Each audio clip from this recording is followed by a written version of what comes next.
La Bible en un an, le 3 juin, le deuxième livre de Samuel, chapitre 23, versets 1 à 39, le livre des psaumes, chapitre 121, versets 1 à 8, le livre des proverbes, chapitre 15, versets 32 et 33, l'épître de Paul aux Romains, chapitre 2, versets 1 à 16. Le deuxième livre de Samuel, chapitre 23. Voici les dernières paroles de David. Déclaration de David, fils d'Isaïe, déclaration de l'homme haut placé, de celui que le Dieu de Jacob a désigné par onction, du doux musicien d'Israël. L'Esprit de l'Éternel parle par moi, et c'est sa parole qui est sur ma langue. Le Dieu d'Israël a parlé, le rocher d'Israël m'a dit, celui qui règne parmi les hommes avec justice, celui qui règne dans la crainte de Dieu, est pareil à la lumière du matin quand le soleil brille et que la matinée est sans nuage. Après la pluie, ses rayons font sortir de terre la verdure. Il en va de même pour ma famille devant Dieu, puisqu'il a conclu une alliance éternelle avec moi, en tout point bien réglée et bien gardée. Il fera pousser tout mon salut et tous mes désirs. Les méchants, eux, sont tous comme des ronces dont on se débarrasse et que l'on ne prend pas avec la main. Celui qui les touche s'arme d'un outil en fer ou du bois d'une lance, et on les brûle au feu sur place. Voici le nom des vaillants hommes qui étaient au service de David. Josheb-Bashébeth, le Takémonite, était le chef des officiers. Il était aussi appelé Adino Lesnite, et il fit 800 victimes en une seule fois. Après lui figurait Éléazar, fils de Dodo, et petit-fils de Nakoshite. Il était l'un des 3 guerriers qui, avec David, défièrent les Philistins rassemblés pour combattre, tandis que les Israélites se retiraient sur les hauteurs. Il se leva et frappa les Philistins jusqu'à ce que sa main soit fatiguée et reste collée à son épée. L'Éternel accomplit une grande délivrance ce jour-là. Le peuple ne revint après Éléazar que pour procéder au pillage. Après lui venait Shamma, fils d'Agé, originaire d'Arar. Les Philistins s'étaient rassemblés à l'éché. Il y avait là une parcelle de terre remplie de lentilles, et le peuple avait pris la fuite devant les Philistins. Shamma se posta au milieu du champ et le protégea. Il battit les Philistins et l'Éternel accomplit une grande délivrance. 3 des 30 chefs descendirent vers David à l'époque de la moisson. Ils se trouvaient dans la grotte d'Adullam, et une troupe de Philistins campait dans la vallée des Rephaïm. David était alors dans la forteresse, et il y avait une garnison de Philistins à Bethléem. Pris d'un soudain désir, David demanda, « Qui me fera boire de l'eau de la citerne qui se trouve à la porte de Bethléem? » Alors ces 3 vaillants hommes pénétrèrent de force dans le camp des Philistins et puisèrent de l'eau dans la citerne qui se trouve à la porte de Bethléem. Puis ils l'apportèrent et la présentèrent à David, mais il refusa de la boire, et il la versa comme une offrande à l'Éternel. Il dit, « Certainement, Éternel, je ne vais pas faire cela. Pourrais-je boire le sang de ces hommes qui sont partis au péril de leur vie? » Et il refusa de la boire. Voilà ce que firent ces 3 vaillants hommes. Abishai, le frère de Joab et le fils de Tsurujah, était le chef des 3. Il brandit sa lance sur 300 hommes et les tua. Il eut une grande réputation parmi les 3. Il était le plus considéré des 3, et il fut leur chef, mais il n'égala pas les 3 premiers. Benaja, le fils de Jehoiada, qui était un homme vaillant de Kabtsuel, fut célèbre par ses exploits. C'est lui qui frappa les 2 héros de Moab. Il descendit au milieu d'une citerne, et il y frappa un lion un jour de neige. Il frappa un Égyptien de belle allure qui tenait une lance à la main.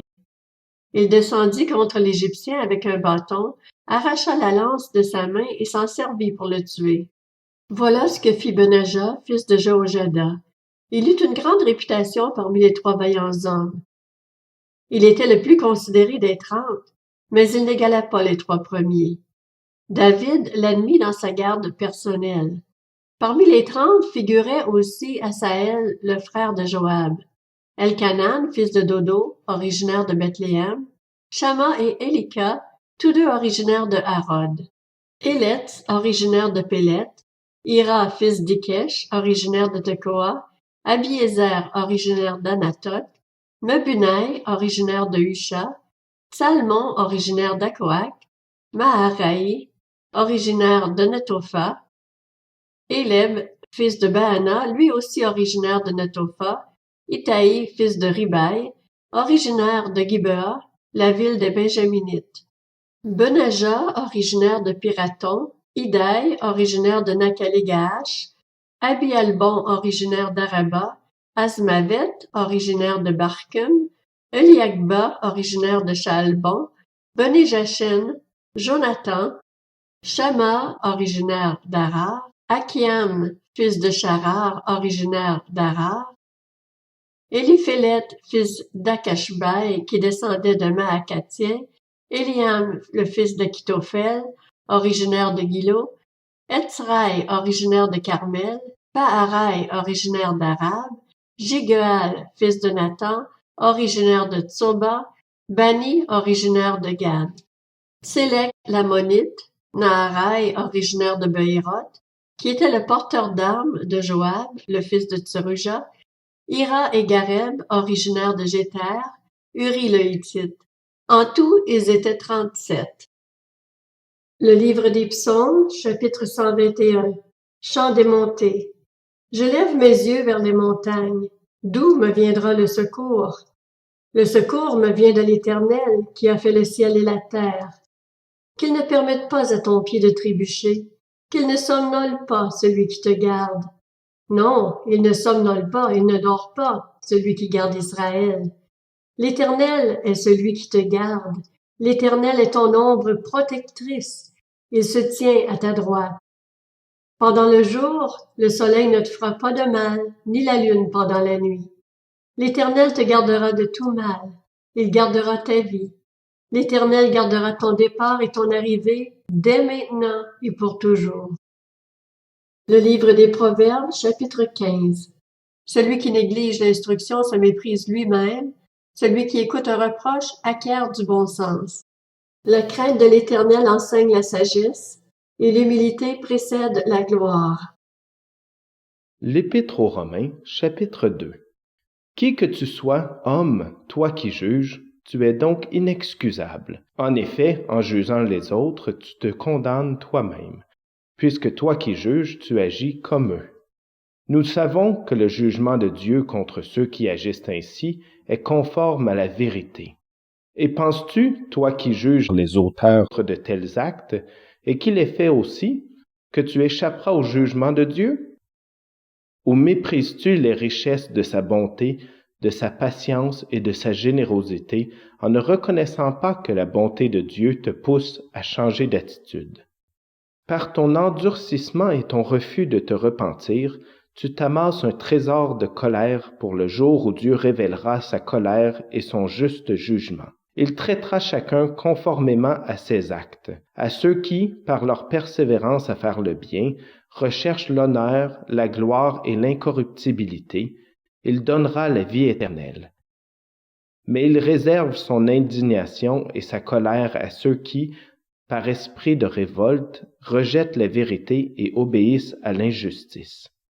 La détresse et l'angoisse atteindront tout être humain qui fait le mal, le juif d'abord, mais aussi le non-juif. La gloire, l'honneur et la paix seront pour tout homme qui fait le bien, le juif d'abord, mais aussi le non-juif. Car devant Dieu, il n'y a pas de favoritisme. Tous ceux qui ont péché sans la loi périront aussi sans la loi, et tous ceux qui ont péché sous la loi seront jugés au moyen de la loi. En effet, ce ne sont pas ceux qui écoutent la loi qui sont justes devant Dieu, mais ce sont ceux qui la mettent en pratique qui seront déclarés justes.